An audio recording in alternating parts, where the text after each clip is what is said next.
How often do your communications feel like it's just you and the other person waiting for your turn to speak? That no one is really listening, that nothing is really being shared, and nothing's really being gained? If you've ever felt that, you are definitely not alone. The vast majority of conversations seem to be entirely disconnected from the individuals in the room. And that's what I want to talk today about some of the common pitfalls that we experience in communication and some of the tools that we can use to communicate more effectively with others. I'm Dr. Alan Johnson, and on this channel, I talk about the mind, well-being, productivity, and change for thinkers, makers, and everyone in between. I'm going to talk first of all about some of the major pitfalls that we see in communication that you've probably encountered before. I think that one of the most common ones is something that I call the Me Too effect. When someone is sharing a story or an anecdote or a worry or a dream with you, what you're hearing instead of what they're actually communicating is how that directly relates to you. And very oftentimes people will reply with, "Oh, well, you went on holiday to Spain last year? Me too. When I was there, I saw this, that, and the other." And that is sometimes fine. Sometimes the natural flow of conversation encourages us to interject with similar shared experiences. And demonstrating similar shared experiences is a way that we build rapport with others. But when this Me Too effect becomes limiting, it's because of the trap of focusing on your response rather than what that person is actually saying to you. At the end of this video, we'll talk about some tools to overcome these. The second trap that we often fall into is a poor communication of needs. It's really common for us in communications with others to communicate what it is that we don't want or that we don't need, such as "don't call me late at night" or "don't do this action or that action." And while we think that we are being clear and direct in those don't statements, what we are not actually doing is communicating what it is that we do need. So rather than communicating what we don't need, we can begin to communicate what it is that we do need. So instead of saying, "Don't text me late at night," we could instead communicate what it is that we're actually asking for there, which is, "Can you text me during the day?" The third thing that I want to talk about in terms of the mistakes that we can make in communication is the misuse of you statements. You statements, when we say, "You do this," or "You think in this way," or "You behave in that pattern," you statements can come across to the other person, even if it's not intended to do so, as being filled with blame and accusation. Because when we use a you statement, "You do this, you do that, you make me angry, you make me happy," whatever it is that we're saying, we are taking our own personal response and directly applying that to the other person. Rather than making I statements, which give us the ownership over our own experiences, we push that ownership onto the other. So rather than saying, "You make me angry when you do this," we might say, "I feel angry when you do this in that way." When we shift from you statements to I statements, we begin to break down that barrier in communication and we begin to open up the possibility of real potential dialogue. So now, 3 tools that we can take into our communication style to help us communicate a little bit better.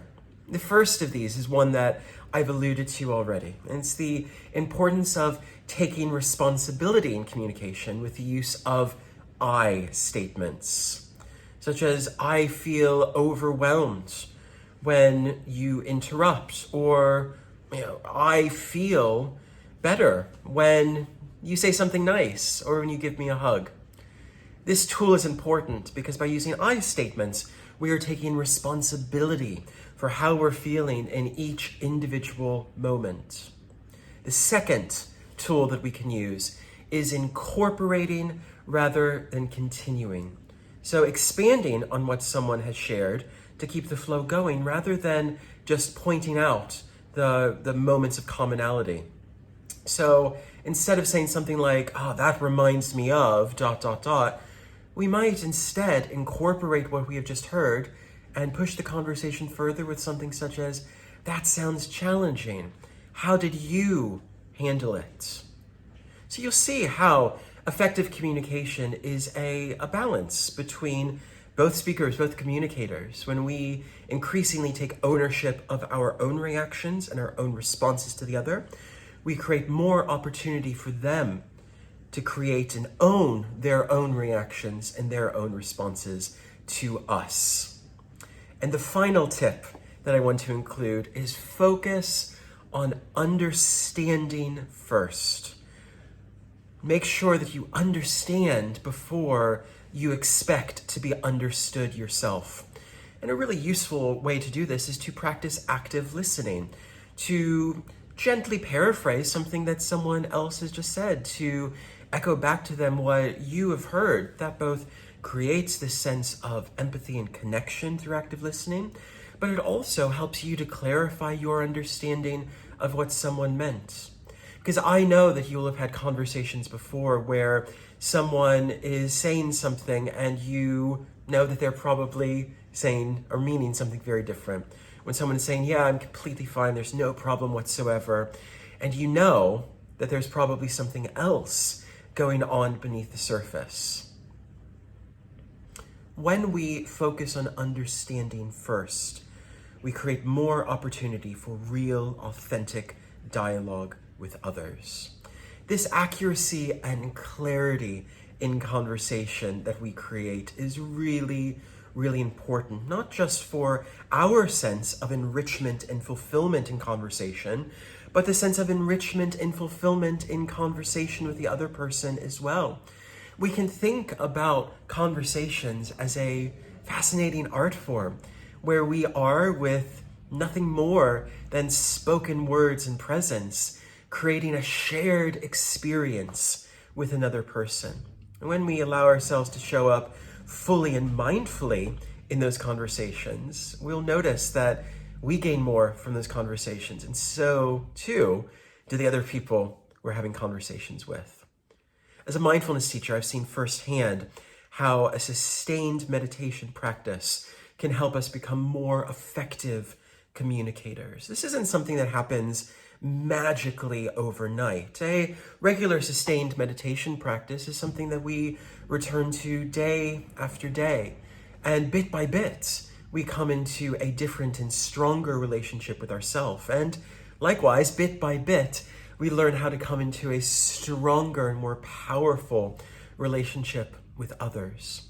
I'll drop a link in the show notes below to my online course in meditation, which is a 30-day at-home meditation retreat with daily practices and meditations that will help you develop not only your communication skills, but a whole array of different things that enable us to really live fully and completely.